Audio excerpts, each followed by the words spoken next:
오늘 68번째의 강좌입니다. 오늘의 주제는 기우는 고려불교라고 하는 주제입니다. 우리 고려불교가 이제 고려의 마렵에 들어서게 되면서 상당히 그 불교의 기운조차가 굉장히 싸늘해지고 이 불교가 굉장히 위축되는 듯한 분위기를 고려 마렵이 되면 보이게 되는데, 과연 이 기우는 고려불교의 원인은 무엇이었을까? 그리고 이런 와중에서 불교를 되살리려고 하는 노력 같은 것은 과연 없었던 것일까?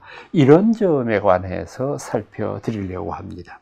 우선 이 문제를 논함에 있어서 제일 첫 번째로 우리가 염두에 둬야 되는 점은 뭐냐 하면은, 고려의 불교가 이렇게 허물어지기 시작한 것은 주자학과의 갈등이 가장 중요한 요인이다. 이걸 먼저 염두에 둬야 됩니다.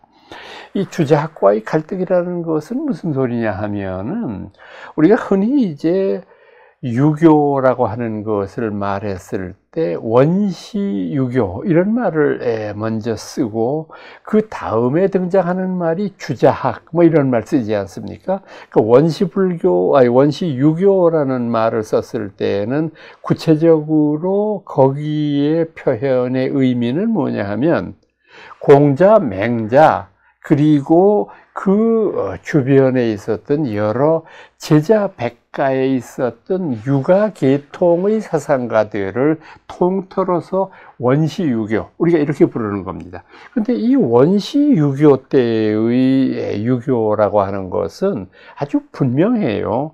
이것은 하나의 생활 원리, 흔히 사단칠정이라고도 말하고 삼강오륜이라고도 말하고, 인간으로서 지켜야 될 도리, 그리고 그것을 지킴으로 말미암아 나라가 번성해지고 개인들이 모여 사는 사회가 안정을 이룰 수 있다라고 하는 것을 가르치는 일종의 생활윤리 또는 인간 삶의 어떤 나침반, 이런 정도였습니다. 이거는 엄밀하게 말해서 종교라고 말하기에는 부족한 면이 원시유교에서는 많이 발견이 되는 것이죠. 근데 주자학이 등장하면서 분위기가 바뀌게 됩니다. 주자학은 송나라 때 활약했던 주자라고 하는 분이 원시유가부터 쭉 이어오던 유교의 사상을 혁신적으로 개혁한 그런 유교의 새로운 학파인데, 이 주자학이 강조하는 첫 번째 것은 뭐냐 하면 심성론입니다. 인간이 무슨 일을 해야 되고, 인간이 본래 선하냐 악하냐 하는 이런 본질적인 문제를 떠나서 인간의 마음이라고 하는 것이 과연 어떻게 생긴 거고, 또 그 인간의 마음이라고 하는 것에 대한 것을 우리가 어떻게 접근을 해야 되느냐라고 하는 독특한 심성론을 발전시킵니다. 이 심성론의 결과물이 뭐냐 하면 이기론입니다. 이라고 부르는 것과 기라고 부르는 것이 과연 어떤 관계를 가지고 있느냐. 자, 여러분들 한번 생각해 보십시오. 우리가 이제 흔히 말하고 있는 이 주자학의 이와 기라고 하는 것을 놓고 생각을 했을 때, 우선 이 이라고 하는 것은 근본적인 것이 원리라고 하는 뜻이잖아요. 사물의 원리 혹은 진리, 이런 것을 말하는 것이니까 보다 마음이 가지고 있는 근원적인 것을 가리키는 말이라고 하는 걸 이해할 수 있습니다. 그럼 기라고 하는 것은 뭐냐? 기는요, 이건 일종의 에너지예요. 에너지라고 하는 건 마음이 뭐 어떤 훌륭한 그런 이 기능을 가지고 있건 간에 마음을 실제적으로 움직이는 건 에너지예요. 힘이 있어야 되잖아요. 사람도 살아있다고 했을 때 사람이 가만히 식물인간처럼 누워있는 것을 우리가 살아있다고 말하기 어렵지 않습니까? 비록 뭐 뇌산이 뭐 이렇게 따지면은 그 인간의 생명이라고 하는 것도 참 의학적으로 보나 또는 정신적으로 보나 복잡한 문제가 많이 있지만, 한 가지 확실한 것은 마음에는 기가, 에너지가 동반돼야 된다고 하는 거 아닙니까? 그러니까 여기에서 주자가 이 이와 기에 대한 이론을 발표한 이래로 한국과 같은 대표적인 유교의 국가에서는 이 기라고 하는 것의 관련을 따지는 중요한 논쟁들이 조선의 중후기를 누비지 않았습니까?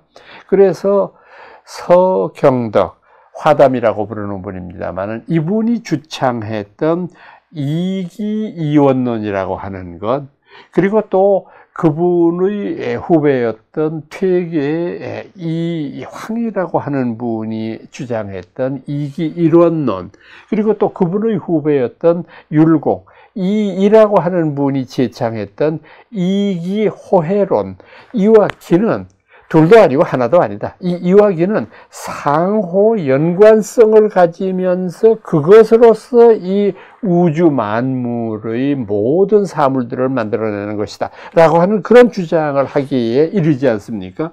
그러니까 이 심성론의 문제에 들어가게 되면은 유교가 이제 더 이상 생활 원리이기만 한 것은 아니에요. 이 심성에 대한 논의는 아주 고매한 철학적인 사유가 되고, 또 철학의 사유를 넘어서 믿음의 경지까지 들어가게 되는 종교적인 면모를 보이지 않습니까? 그리고 이 주자학이 결정적으로 종교로 이제 들어가게 되는 계기는 바로 수양론입니다. 그러면 이와 기가 하나가 되건 둘이 되건 간에 이것을 어떻게 수양해야 되느냐라고 하는 실천적인 수행이 열거가 되거든요. 그러니까 이것은요, 그냥 막연하게 착하게 살아라, 무슨 뭐 삼강오륜을 지켜라, 이런 것과는 완전히 다른 거예요.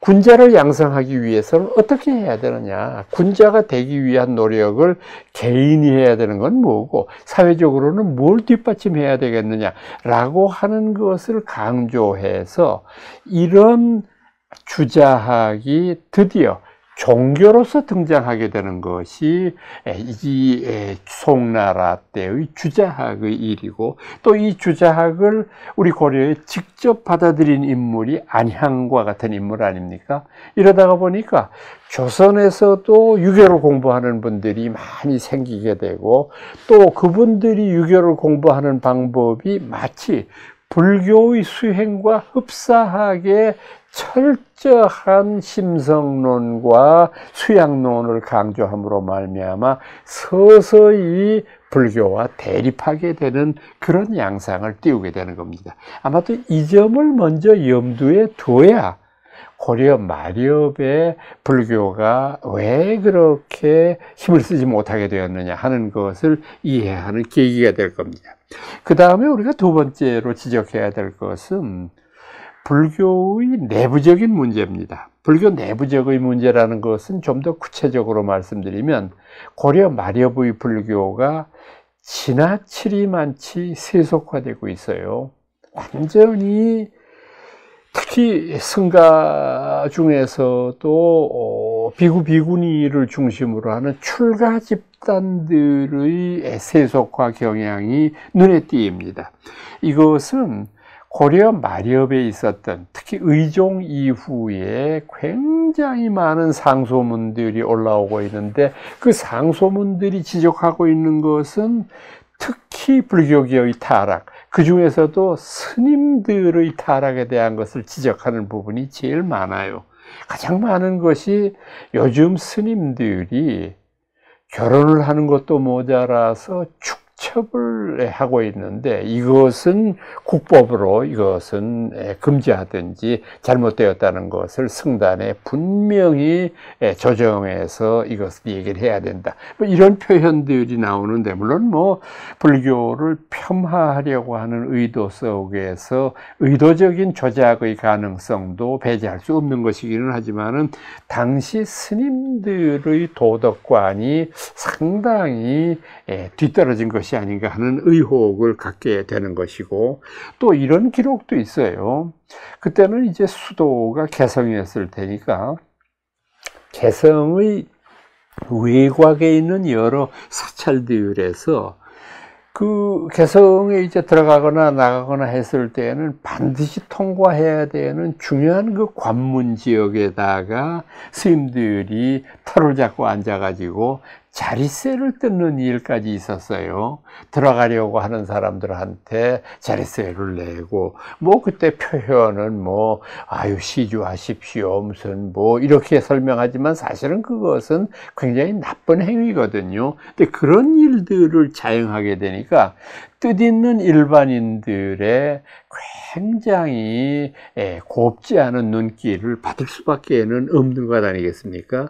자, 그런데다가 역대의 고려 제왕들은 이런 문제를 바로잡거나 또는 이런 문제를 가지고 불교 정화를 하려고 하는 의지보다는 오히려 의식에 집착을 하고 있어요. 고려 불교는 의례 불교라고 해도 과언이 아닐 정도로 뭐 거국적으로 거의 달마다 국가에서 집행하는 많은 법회들이 열려요.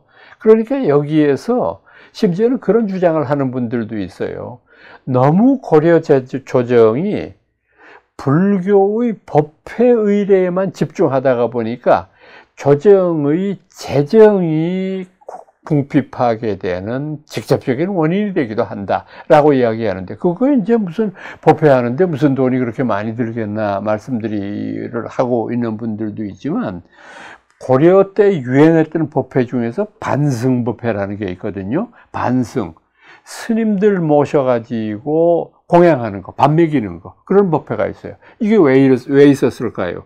경전의 말씀에 스님들을 공경하고 공양하면 큰 복이 된다고 믿었으니까요. 그래서 역대의 군왕들이 이분들을 대궐에 모셔다가 공양을 대접하는데, 처음에는 그 반승의 숫자가 1000, 2000 뭐 이러다가 나중에는 5만, 10만, 20만 이렇게 돼요. 여러분 한번 생각을 해보세요.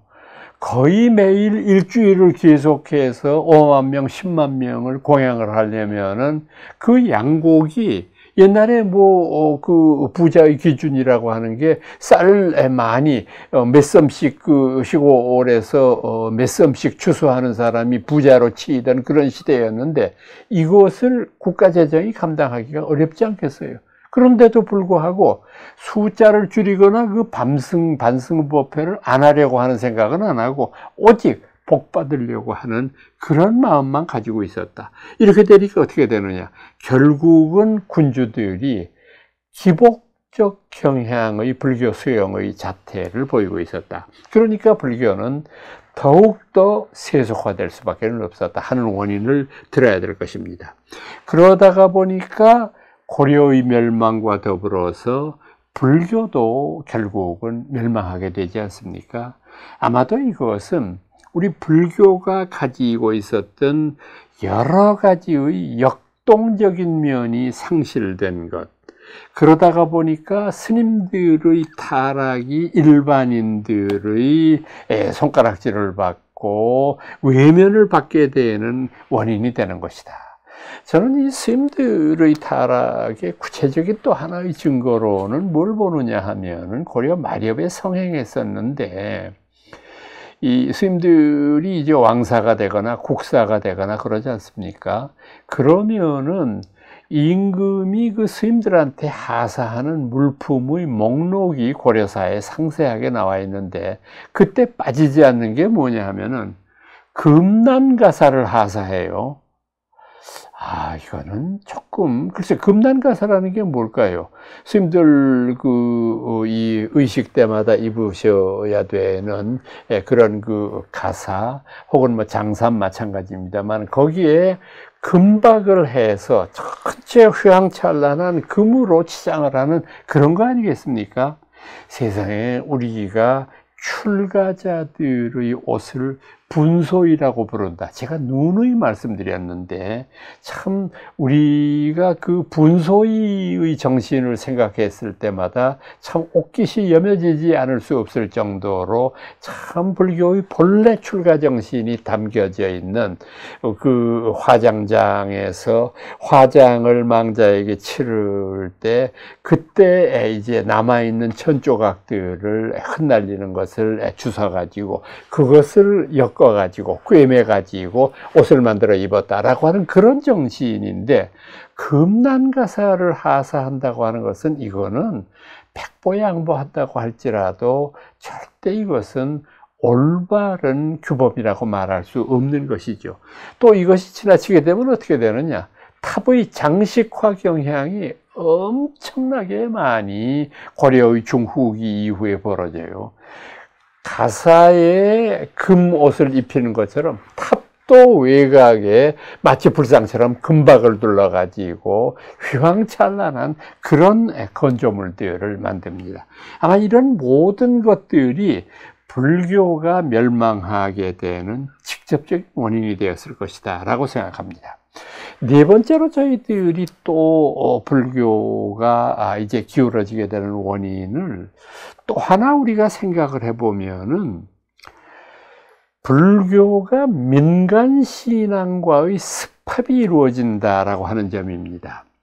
이 민간신앙의 습합이라고 하는 것을 좀 더 구체적으로 말씀드리면은 뭐 풍수지리라든지 또는 무속의 가르침에서 주장하는 대로 다른 사람의 운명을 미리 알아맞춘다든지 하는 이런 일들이 굉장히 불교계 안에도 성행하게 되고, 이렇게 되다가 보니까 일반인들이 보기에는 불교가 무속과 크게 다르지 않은 것이다 라고 하는 인식까지 심어질 정도로, 그래서 사실 저는 뭐 그것이 이 불교에 대한 옳지 못한 그런 판단이라고 생각을 하지만, 요즘에도 보면은 그 뭐 옛날에 어떤 그런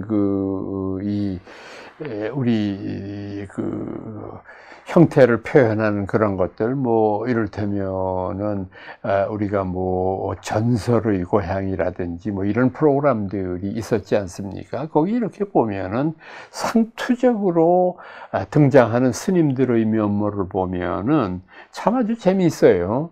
그 사람들이 묘사하는 것이 우선 뭐 이렇게 늘 이 삿갓 같은 것을 쓰고 있대요, 보니까. 근데 그 삿갓은 조선시대의 스님들한테 왜 그 삿갓을 씌웠느냐 하면은, 당신들은 죄인이기 때문에 세상을 볼 자격도 없다, 그러니까 세상 보지 말아라 하는 뜻에서 이 삿갓을 씌운 것이니까 조금 스님들에 대한 폄하와 비하의 의미가 담겨 있는 거거든요. 그런데 어느 집 앞을 그 삿갓 쓴 스님이 지나가다가 꼭 한마디 대사를 시켜요. 말을 시켜요. 뭐라고 그러느냐, 이 집에 애군이 들었구나.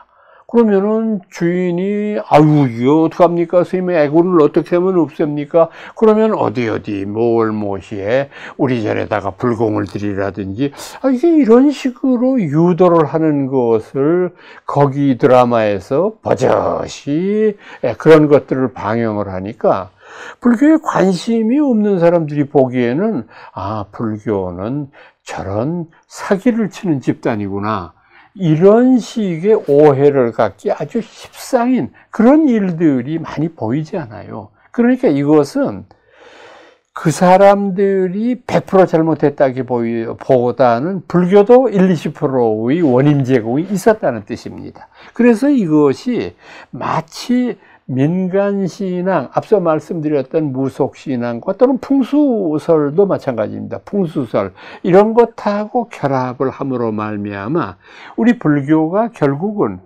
운명론으로 전락하게 되는 거죠. 이런 점은 참 경계해야 돼요. 불교가 운명론으로 전락하게 되는 데에는 두 가지 원인이 있어요. 첫 번째는 지금 말씀드린 무속신앙과의 결부 때 불교는 운명론으로 전락합니다. 또 하나의 원인은 뭐냐 하면, 업사상이라고 하는 것을 운명적으로 받아들이면 운명론이 되잖아요. 당신이 이미 날 때부터 업보에 의해서 다 결정이 돼 있어. 앞으로 당신이 무슨 일을 하건 간에 당신은 정해진 길을 갈 뿐이야. 이렇게 태평하게 남의 인생에 대해서 말했을 때 내가 실현하려고 하는 창조적인 의지는 갈 데가 없고 온데간데가 없고 오로지 운명에 순응하는 삶밖에는 남는 것이 없지 않습니까?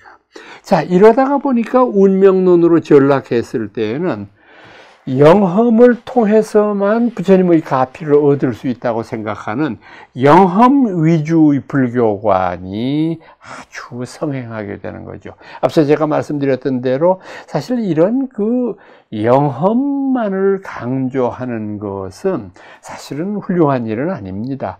우리 불가에도 영험집이 상당히 많이 있거든요. 영험집 중에서도 제가 본 것 중에서 제일 많이 본 것은 법화 영험집이 제일 많이 있었어요. 보니까 법화경을 독송함으로 말미암아 생겨난 그런 여러 가지의 영험들, 이런 것들을 적어 놓았는데, 사실 이 영험이라고 하는 것은 대중들, 특히 배우지 못한 사람들을 교화하는 데에는 아주 좋은 그런 이 방편이 될 수가 있어요. 그러나 이 영험 위주로만 불교를 받아들이게 되면 우리도 모르는 사이에 불교를 운명론적으로 받아들이게 되는 그런 불행을 초래할 수밖에 없다.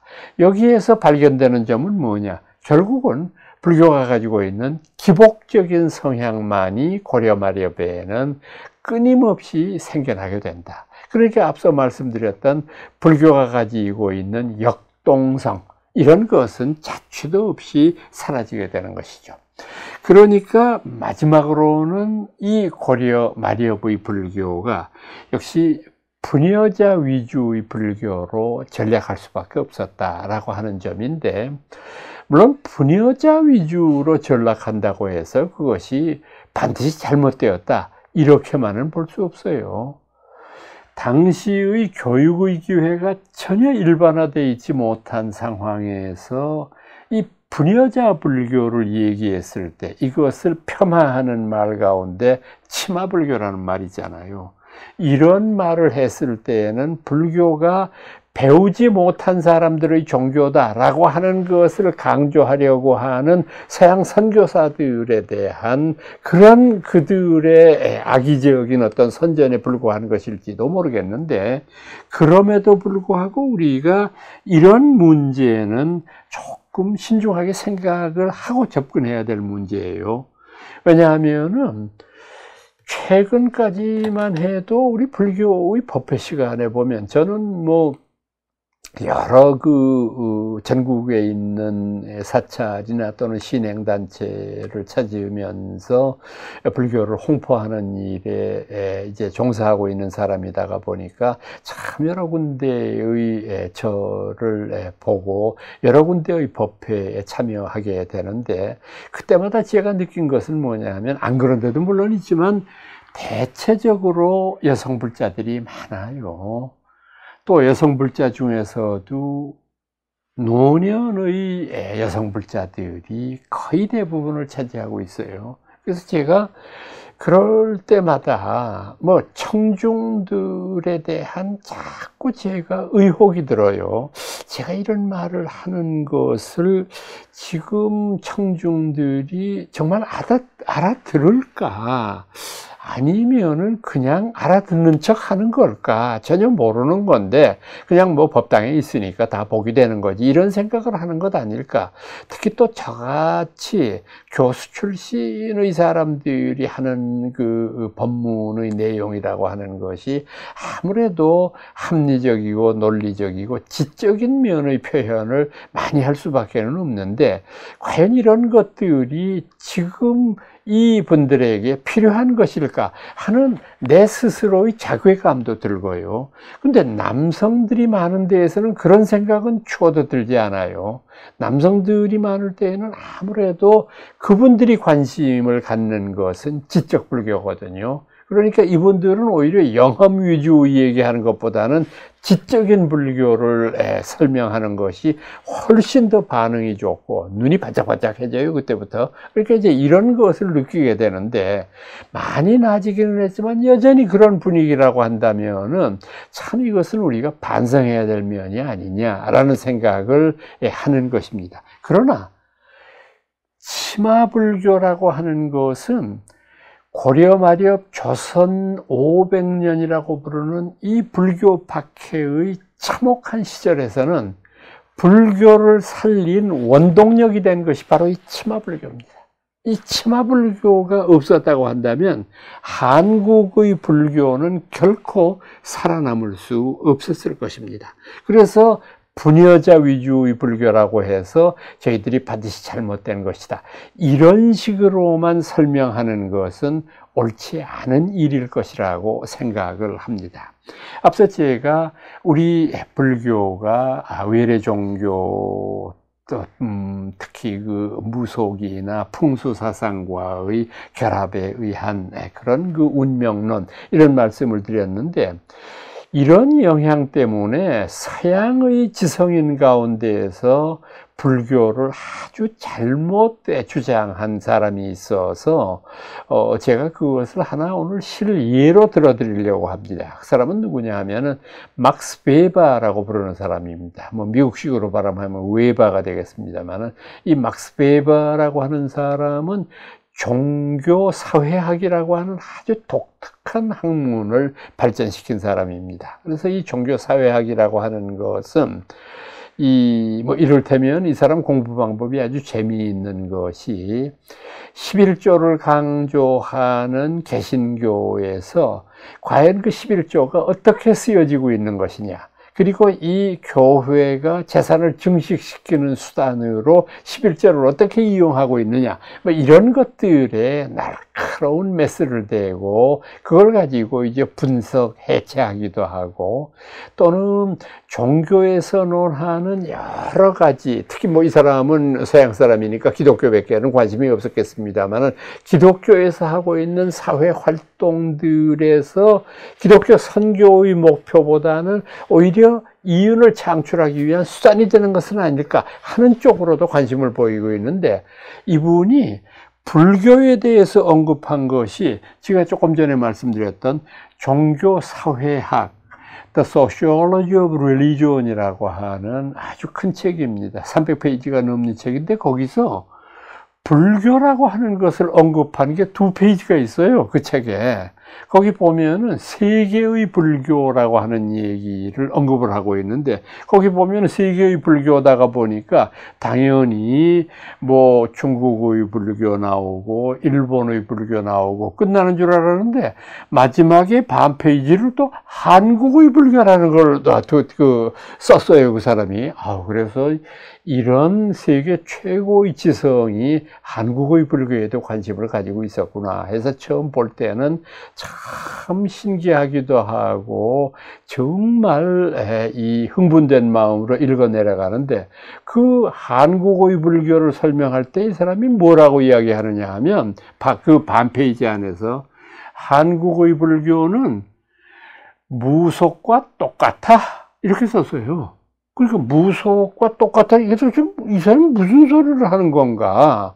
그렇게 이제 이 사람 하는 말은 뭐냐 하면은, 거의 대부분 한국의 스님들이 이제 그 절의 주지로 부임을 하게 되면은 제일 먼저 해야 되는 일들이 남의 결혼식이라든지 혹은 돌날이라든지 이럴 때에 어떤 날 태기를 해서 어떻게 지내야 된다라고 하는 것을 가르친다든지, 또는 애 이름을 지어준다든지 이런 것을 통해서 모든 불교를 하나의 어떤 무속이 하는 것과 같은 행태로 전파하려고 하는 그런 것을 보인다라고 하는 것을 지적하고 있는 거예요. 처음에는 굉장히 분개하고, 이미 제가 그 글을 읽었을 때 당시에 베버가 죽었을 때니까 글로서라도 항의할 수는 없는 상황이기는 했습니다만은, 참 이게 서양 사람들의 한국 불교 이해가 이렇게 낮구나. 제가 사실은 그때부터 한국 불교 세계화라고 하는 것에 관심을 가졌어요. 이래서는 안 되겠다. 우리의 불교가 얼마나 훌륭한 불교고 우리의 불교가 얼마나 독창적이냐라고 하는 것을 알리지 않으면 앞으로도 이런 지식인들은 끊임없이 배출될 수밖에 없다. 한국 불교를 세계화시키려면 서양 사람한테 맡길 수는 없지 않느냐. 이건 우리 스스로가 해야 될 일이다 라고 하는 생각을 가진 것이 바로 그와 같은 이유 때문입니다. 아마 이런 것들로 봤을 때 막스 베버가 얘기했던 것이 전혀 부당한 주장만은 아니라는 것이 더욱더 우리를 슬프게 하는 일일 수도 있습니다. 오늘 여러분들한테 기우는 고려불교라고 하는 주제로 말씀드렸습니다.